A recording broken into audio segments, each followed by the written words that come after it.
या जानना है।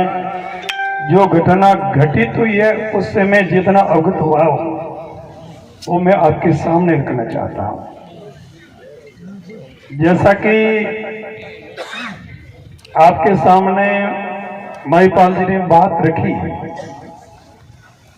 पिछले दौर में इनके घर पे मीटिंग चली और मैं कहीं बाहर था, इनके यहाँ आया और पब्बा राम जी ने जो कहा कि मेरा अंतिम चुनाव है और इस बार आप मेरा साथ दो, मैंने महिपाल जी को जोर भी दिया।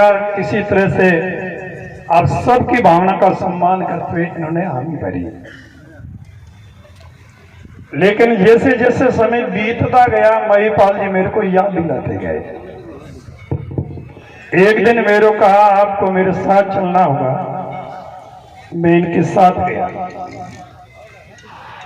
पब्बा राम जी ने बात कही, महिपाल जी मैं तन मन से आपके साथ में हूं, खुदा न खास्ता अगर आपके अलावा किसी को टिकट दें तो तुम मेरा समर्थन करना, तुम्हें मिलेगी। चुनाव नजदीक आए, महिपाल जी बार बार इस बात को कहते रहे, गुरु जी आपको याद है? मैंने कहा मुझे बहुत अच्छी तरह से याद है। महिपाल जी प्रयास करते रहे और मैं बताऊं, मैं हरियाणा में था, महिपाल जी ने मेरे को कहा सरकार साहब के पास आपको चलना होगा। मैंने कहा मैं हरियाणा, आप सीधे जयपुर पहुंचो, मैं इधर से आ रहा हूं। मेरी बात गजेंद्र सिंह जी से हो गई। मैं जयपुर पहुंचा तो मैंने कहा आप कितने दूर हो गए? बस आधा घंटा में मैं आया। पहुंचने के बाद मैंने कहा टाइम लिया गया, टाइम तो बात हुई नहीं। मैंने कहा आपने हरियाणा से मुझे बुला लिया, टाइम आपने लिया नहीं, तो मुझे किस लिए बुलाया? बाप बेटा दोनों थे। टाइम आपने नहीं लिया तो मुझे किस लिए बुलाया आपने? मैंने को कहा। लेकिन वहां मीटिंग चल रही थी, महिपाल जी ने कहा अपन एयरपोर्ट चलेंगे, वहां टाइम मिलेगा। जैसे ही वो निकलने लगे तो अब सामने रास्ते में खड़े हो गए और खड़े हो गए तो उन्होंने गाड़ी रोकी। लोगों से तो फाइलें ले रहे थे, गाड़ी उन्होंने रोकी नहीं। जैसे मेरे को देखा गाड़ी रोके, नीचे उतरे, प्रणाम। जो पब्बा राम जी और इनके बीच में बात, इनके सामने मैंने को ये बात कही, कहा गुरुदेव मैं पूरी कोशिश करूंगा। ये बात बाप बेटा दोनों के सामने कही। एक भाई और भी साथ में था, एक भीलवाड़ा के मेरे साथ में और था। मैंने महिपाल जी को नहीं कहा, लेकिन मेरे मन में था, मेरे मुंह से शब्द निकला था कि मैंने महिपाल जी के लिए कहा है। मैंने मेरे स्तर पे प्रयास किया। मैंने कमल पटेल जो एक बार वहां के कृषि मंत्री भी रहे हैं, ऊर्जा मंत्री भी रहे हैं, मैंने उनसे कहा, मैंने कहा राजनाथ सिंह जी से बात की। मैंने ये बात इनको कही नहीं, आज आपके सामने कह रहा हूं, और किसी को डाउट हो तो भी बात कर सकते। वो वहां गए, उन्होंने बात की और राजस्थान के मुख्य चुनाव प्रभारी उन तक भी वो पहुंचे।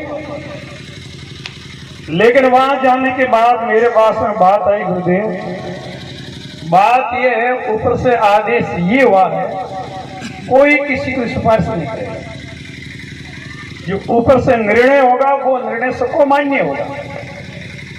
उसके बाद मैं चुप हो गया। फिर भागीर जी आए बेनी वाले मेरे पास, उनके लिए भी मैंने कहा, उनकी भी बात होते होते आकर के वही बात रुक गई। रुकने के बाद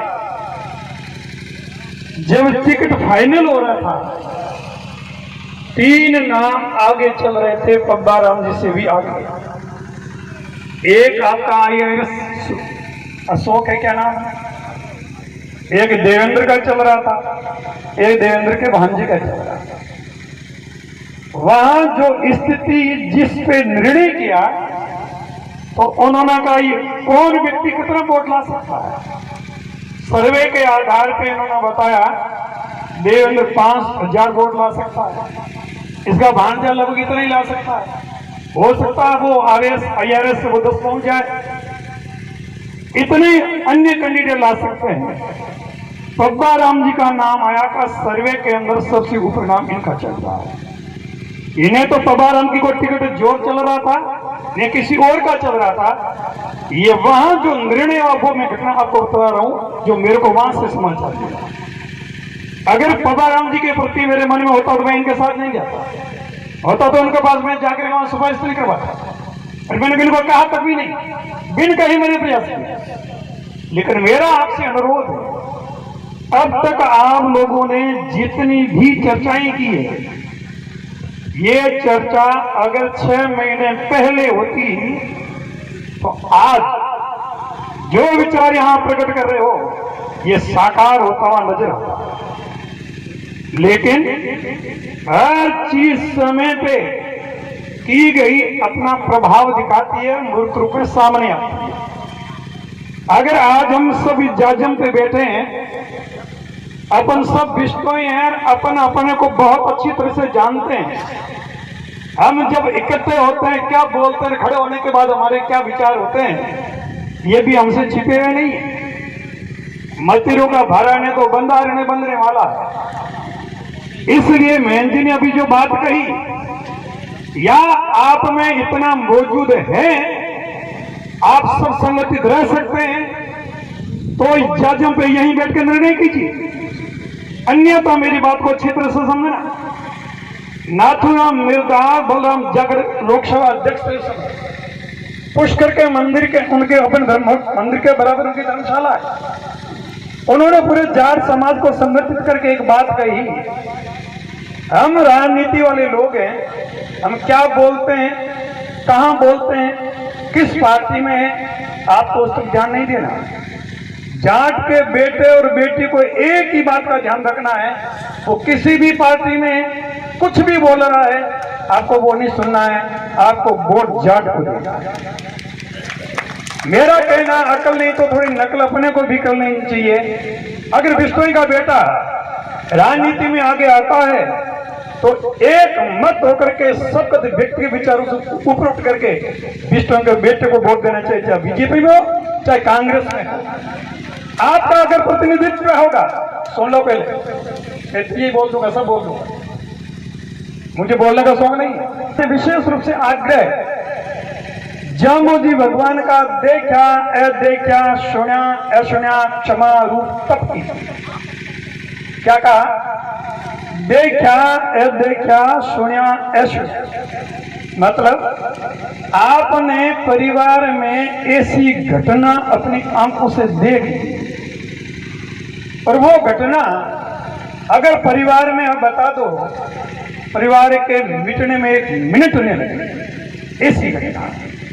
लेकिन बुद्धिमान आदमी क्या होता है, परिवार में एकजुटता रखने के लिए वो जहर की घूंट पी जाता है, क्योंकि परिवार संगठित होगा, परिवार बिखरेगा नहीं, मजबूती बनी रहेगी। इसी तरह से बहुत सी बातें हम कानों से सुन लेते हैं, और वो बात अगर हम दूसरों का आगे करते हैं, वहां रक्तपात हो सकता है, बिखरा हो सकता है, कुछ भी हो सकता है।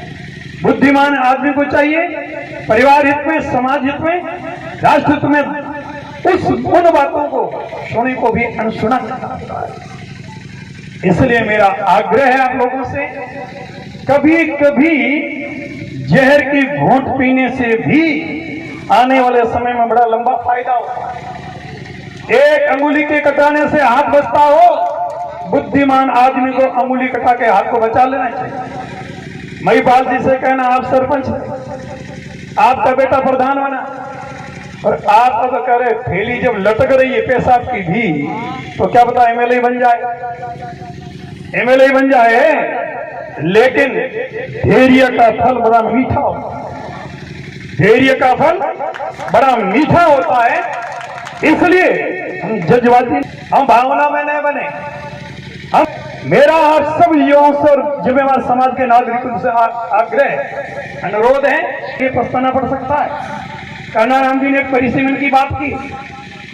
परिसीमन के अंदर अगर थोड़ी सी असावधानी रही, 24वें परिसीमन होना, हो सकता है ऐसा कोई व्यक्ति आ गया, आप चाह करके भी जियोगे तब तक एक नहीं हो पाओगे, ऐसा भी परिसीमन हो सकता है। अगर राजनीति में आपका वर्चस्व रहेगा तो जैसा प्रभावशाली व्यक्ति चाहेगा परिश्रम वैसा करके समाज को जोड़ करके जीत का माहौल बनाया जा सकता है, जीत का क्षेत्र दिया किया जा सकता है। इसलिए समय की नजाकत को समझते हुए हमें गंभीरता से चिंतन करना है, हमें बारीकी से चिंतन करना है। इसलिए हम कल भावनाओं में नहीं रहे। जहां तक बात आरक्षण की आई, आरक्षण के साथ जा एक मुश्त संगठित रहेंगे और आप कह रहे समाज निर्णय का, समाज निर्णय लेगा, समाज किसका नाम है? कोई ऊपर से फरिश्ता आएगा समाज बन करके? समाज निर्णय, समाज यही है, कोई और है? यही है। सब अपने अपने विचार रख रहे हैं, सब अपने अपने विचार रख रहे हैं। तो जिन लोगों पे आपको विश्वास है भाई ये आदमी निर्णय करेंगे, वो निर्णय हमें मंजूर है, इस तरह से 5-10 आदमी आप चुन करके निर्णय लें तो वो निर्णय आपका साकार होगा। आप सोचोगे सब बोले हो जाए, ये कभी नहीं होगा। और निर्णय लेने के लिए 6 तारीख की बात कर रहे हो और यहां से खड़े होने के बाद 6 आदमी दोबारा इकट्ठे नहीं हो पाओगे।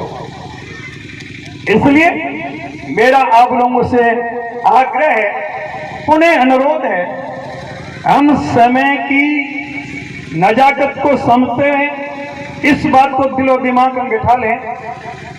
या आप लोगों में इतना मादा हो कि हम टिकट ला सकते हैं तो यहां बात को छेड़ना, नहीं तो मेरा कहना है जो मिला उसी के साथ होगा।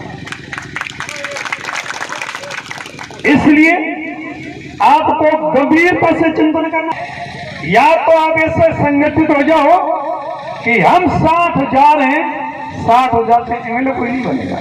36 कौम का साथ लेना पड़ेगा, 36 कौम को साथ में लेकर के चलना पड़ेगा। लेकिन ये तब होगा जब कांग्रेस और बीजेपी से ऊपर उठ करके आप सोचोगे, और ये आपको लगता है संभव हो सकता है, तो आप सब यहां बैठे कर लीजिए चिंतन। हम अगर चाह रहे हैं सब एक हो जाएं, लेकिन चाह रहे हैं टिकट बीजेपी की, ये भी दिमाग में रखना। हम कह रहे हैं स्थानीय चाहे एक हो जाएं, तब हमको टिकट वापिस करो, टिकट हम लाएं, और टिकट तो बीजेपी की होगी ना। हा? ये सब एक हो जाओगे? 2 हाथ करने से तुम 2 नहीं बनोगे।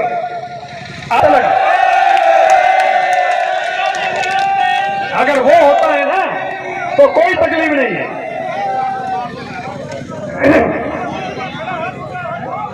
मैं विष्णु का बेटा जीते, ये मेरी कामना है। मैं विष्णु का बेटा जीते, ये मेरी मंगल कामना है, चाहे निर्दलीय हो चाहे पार्टी का हो। मेरी कामना विष्णु का बेटा जीते।